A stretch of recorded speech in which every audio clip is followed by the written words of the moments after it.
Welcome to the home edition of Field Hockey Canada's One-on-One. Today we have Rowan Harris joining from Ottawa. Rowan was an all-Canadian goalkeeper for the UBC Thunderbirds. She has recently been playing and coaching in the north of France at Cambrai Hockey Club, and she made her national team debut in 2016. And she's also the first goalkeeper we've had on the show. Rowan, welcome. Hi, thanks, Kevin, for having me. First off, as always, I'd like to do just a kind of a check-in to see, where are you, how are things going, and obviously maybe a little recap of the last few months. Everyone's been sort of stuck at home for the most part across the country, maybe getting out here and there as we're able to, but maybe you could just take us through what the sort of quarantine life has been like for you over the last few months. Yeah, of course. So it started out right off the bat coming back from France. My mom is a frontline worker, so I couldn't come back to my home in Ottawa, and my grandfather is immunocompromised in Vancouver, so I couldn't stay with him. So I actually ended up going to my cabin in the interior of BC near Nelson with my two brothers for the first 6 weeks of my quarantine, which was kind of cool, building little obstacle courses with the firewood that we were also using to heat the house and cook our food, which was fun. And then after those 6 weeks, my mom stopped working at the COVID clinic in Ottawa, or was taking fewer shifts, and my brother had some jobs back in Ottawa. So we hopped into our car, drove to Vancouver to pick up all our stuff, and then drove from Vancouver to Ottawa in 48 hours, just under 48 hours. With two drivers, and then we've been here in Ottawa ever since. Wow, that sounds pretty dramatic. I know we've talked to people on the women's national team, who most of which came back from Europe during that time. Maybe you could talk a bit about what that timeline sort of looked like when things were first starting to sort of explode, so to speak, across the world, and then that sort of like get home immediately feeling that you might have had. Yeah, it was pretty crazy. There was an interview with Alison Lee, and she was playing in Holland in the north, and it was worse there earlier on. And so we were getting news from her that her league was starting to shut down and things were starting to be canceled. And then in Belgium, the further south we went, then things were being canceled in Belgium. And so I was the third league to shut down, so in France. And I got wind that the league was shutting down on the Friday, and by Saturday afternoon I had a flight home. So I packed up all my stuff, said my goodbyes in less than 24 hours, and then was back in Canada. And then the next day up at my cabin, because I didn't want to spend much time in Vancouver. So it was very rapid and very quick. Definitely would have been nice to say goodbye to the connections that I'd made in France, but such is the pandemic situation. Yeah, no doubt. So now you're a little more settled at your family home in Ottawa. Is that correct? Yeah, here. And Yeah, yes, sorry, go ahead. dad and two brothers now. Yeah. Okay.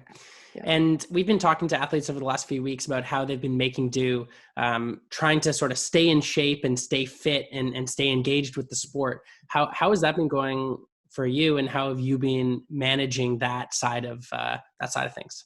Yeah, so it's definitely been a bit of a creative process for me as a goalie. The exercises and activities that I need to do aren't just going for long runs or bike rides, which are most easiest in this situation. So I've, as I said before, coming up with little obstacle courses and hurdles to jump over, footwork to do in my front yard, throwing balls against the side of the house, and keeping up with the team Zoom sessions, the workouts, and stuff like that. Yeah, it's been really interesting talking to people and listening to the creative ways they've been trying to stay in shape. Obviously, the uncertainty coming down the line of when, the first competitions we're all going to have is, how is that something just weighing on you mentally, but also physically? How do you, your physical preparation for not really knowing when the first time you're actually going to be able to compete looks like? Yeah, it's like maintaining all of the work and the progress that I had done up to this point, and then making sure that I'm, supplementing the long workouts with things that are precision specific. And so I'm still doing some hand-eye coordination to be able to react when we get back onto the field. And so not being too intense about it, but still making sure that I'm continuing to, use my hands and get my reactions, which are important for me as a goalie, keeping Yeah, those no doubt. going. Well, let's jump right into some recent news. Not only are you a player, but you're also a coach. And recently you were selected by Game Plan as a grant recipient for coach development. Maybe you could just explain that process and sort of how it came to be and what it means. Yeah, so I've been really impressed with the Game Plan and the organizations in Canada, sport organizations in Canada, with putting out resources for athletes during this uncertain time. And so I was going through the Game Plan resources and found that they were putting out a coaching education program for athletes. And so this Game Plan coaching education program is a partnership with the Coaching Association of Canada and Game Plan, and they're supporting a couple athletes each cycle and subsidizing my coaching fee, the coaching costs, the fees for the coaching courses. Yes, and so I'm working towards my national certification uh, program, NCCP, uh, competition development certification. And so these courses I can do online over the web, and it's been a really good time to dig into the coaching that I've done and the structures that I will need to put in place going forward and get a bit of a handle on that. Yeah, it's interesting to read about the organization and how it wants to support athletes in becoming coaches as well. Is maybe you could just talk about coaching and what coaching means to you and what you kind of want to get out of it. Yeah. So, I mean, as a goalkeeper, I've had a lot of coaches who have been goalkeepers who have been able to pass on their knowledge to me, and which I have just found so valuable, and I'm so appreciative of them. And I want to be able to do that same thing to the future goalies that I'll be able to coach and that are coming through the system. So I want to be able to, pass on the knowledge that I've gained through my time as a player to these young up and coming goalies, and other field players too. So this like while I've gained a lot of knowledge, it hasn't been very structured, and so the coaching education that I'm doing now has allowed me to, collect all of this knowledge that I've gained and put it into a more structured setting, so I can teach the up and comers more clearly and hopefully help them better. Yeah, and we'll talk a little bit more about you as a goalkeeper in a few minutes. But uh, you also recently started a job with Canfund, I understand, and that's an organization that fundraises for national team athletes. So you're obviously making the most of this current time. Maybe you could just elaborate a little bit on that position and any upcoming initiatives that you've got along the way. Yeah, absolutely. Yeah, it's a very exciting time for Can Fund. We, the organization usually is, well, all the time actually, is fundraising money for Canadian athletes. So I'm working within Can Fund within campaign 150 Women, which gets female donors to donate to Canadian female athletes. And so we have a really exciting initiative coming up because for this year, a lot of grad events have been canceled or postponed until 2021 or into the fall. And so we wanted to do something for our recent graduates of high schools and university and college to celebrate this important milestone for them. So we're trying to give 2020 grads a gift of connection and empowerment and access to this network of 150 women um, who are from across Canada. So you can buy a 150 women membership for graduates, which includes an invitation to our June 24th virtual grad party, which is going to be a fun event. And we're doing a lot of planning for it right now, so it's very exciting. I'll bet. Well, that's a really cool initiative and a cool position for you to be in as an athlete. Yeah, it's really interesting working with athletes from a lot of different sports. So we've put a little team together to push out this information and push out these events for these graduates and for the 150 women members. And it's really interesting seeing we have a fencer from Hamilton who's trying to figure out how to get her training going as swimmers and artistic swimmers and gymnasts, and a runner too. So it's interesting working with them and seeing how their training differs from mine and how they're coping during these times. It's been a really nice experience. Well, yeah, I mean, that's well said. It's affecting everyone in different ways, but also kind of in the same way. So it's interesting to get that perspective. That's really cool. Yeah. As we flip over to the sort of the hockey side of things, you're the first goalie we've had on the show. That's I mentioned that off the top, and so I'd like to pick your brain a little bit. Maybe you could talk. You already mentioned a little bit the physical preparation and the footwork and how you're getting creative, but maybe if you could talk for a few minutes about the mental preparation it takes to be a goaltender. I mean, obviously, it's different than any other field position. And when it comes down to it, the mental preparation has got to be different. Maybe you could talk a little bit about that. Yeah, I've incorporated a lot of mental training as well into my daily routine during COVID, and I do it too during normal training. So I've supplement the physical training with some mindfulness sessions. So I've been working with our mental performance coach on becoming more mindful, which is helps to be focused during games and clear your thoughts and stay focused on what's important, which is stopping the ball from getting into the net. So I do a little mindfulness session every day, a little short 10 minutes right when I wake up, and just to get into the habit so that when the big important moments do come along, I can be ready, and I can fall back to the training that I have done through this time to kind of get me in place.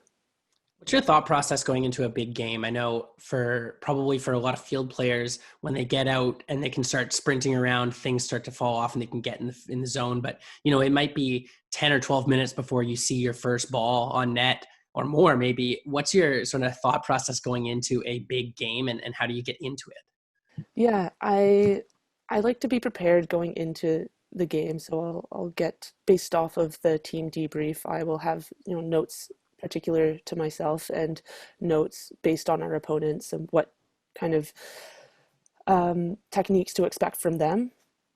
But I like to separate the field into different sections and have one thing to focus on when the ball's in different sections. And so this can help me focus, say when the ball is far away up the field, to focus on, just communicate with the defenders. And that's the one thing that I have to focus on when the ball is in the opponent's half of the field. And then as the ball comes closer, I'll have different things, one or two things to focus on in each section as the ball comes closer and closer. And that having that one thing has been helpful for me to stay focused during the game and to feel good and prepared going into these matches. Cool. Well, Yeah. we're going to flash back a few years to your UBC time. You played for 5 years. You won 4 U Sports / CIS championships. UBC has 8 of the last 10. I think UVic has the other 2 and maybe another set of 6 or so in the last 20. There's a lot of UVic and UBC when you look at the national champions over the last 20 years. Can you talk about the rivalry between UVic and UBC? Obviously, Can West opponents, but then also on the national stage. Yeah. So with Can West, we only have 3 teams. So we have UBC, UVic, and UFC. And it has always been a fierce, fierce rivalry between ourselves and UVic to get that Can West spot. And most recently, because there was only one berth from Can West, which goes to the finals. And so it was always exciting playing UVic every weekend. And although we would play the same team 4 times, it was always so neck and neck. They were such good opponents and such great players and such a good team that we would play them 4 times over the season, and each time would be different. It was always super close. We would win 1-0, and then they would win 2-0, and then we'd come back and win, 2-0 as well. And it was always just 1 or 2 goals difference. And yeah, it made my university experience quite exciting, having that rivalry, and it definitely prepared me for some of the more intense moments in international hockey. Yeah, getting that excitement during the games. Yeah, you mentioned the transition from university to international. You made your national team debut in 2016. Can you talk about what it was like making the jump from university hockey to international hockey? Yeah, I continued to compete for UBC while I was playing on the national team, and so um, working that balance was a little bit tricky at times, for sure. While studying biology at UBC, and so it was it was almost easier because it was such like gradual transition. I continued to play for UBC while still playing with uh, with the Canadian team. And yeah, it was definitely a bit of a step up going down and playing my first games against the US in San Diego. But yeah, it was I think the Canadian sports system did well to create the excitement and the pressure on those big tournaments in Ken West and U Sports, um, which would prepare me for the pressure of international matches. Right, Yeah. you talk a lot about that sort of pressure and that intensity, especially when you played against UVic so many times over and over again. Do you think the rivalry helped accelerate not only the players on the team but the programs as well? Yeah, I think so. I think having a competitor like that, and when you're so close rivals with a team, you each push each other to be better. And so we were always looking to figure out ways to beat their press, and then they would have to adapt and find ways to shut us down, or vice versa. And so having an opponent like that to force us to grow and was was I think important for the development of us as a team and as of us as players. Yeah. Yeah, who would you list as a role model in your position for you when you were sort of in your early university days, maybe even late high school? Who did you look up to that was a player of your position? It's tricky because I had so many different influences with so many different styles, and as a goalkeeper, you tend to develop your own personal style based on what works best for you and based on your own like physical abilities and what your strengths. So I had a couple coaches in Ontario, Azealia, who was small and quick and aggressive, which is something I could relate to. And so, looking to her to get my aggressive nature as a goalie developed was very important. And then when I came out to Vancouver, the goalies around had more of a focus on technique, and because I was coming across goalies from higher levels, this technique becomes ever more important the higher up you get.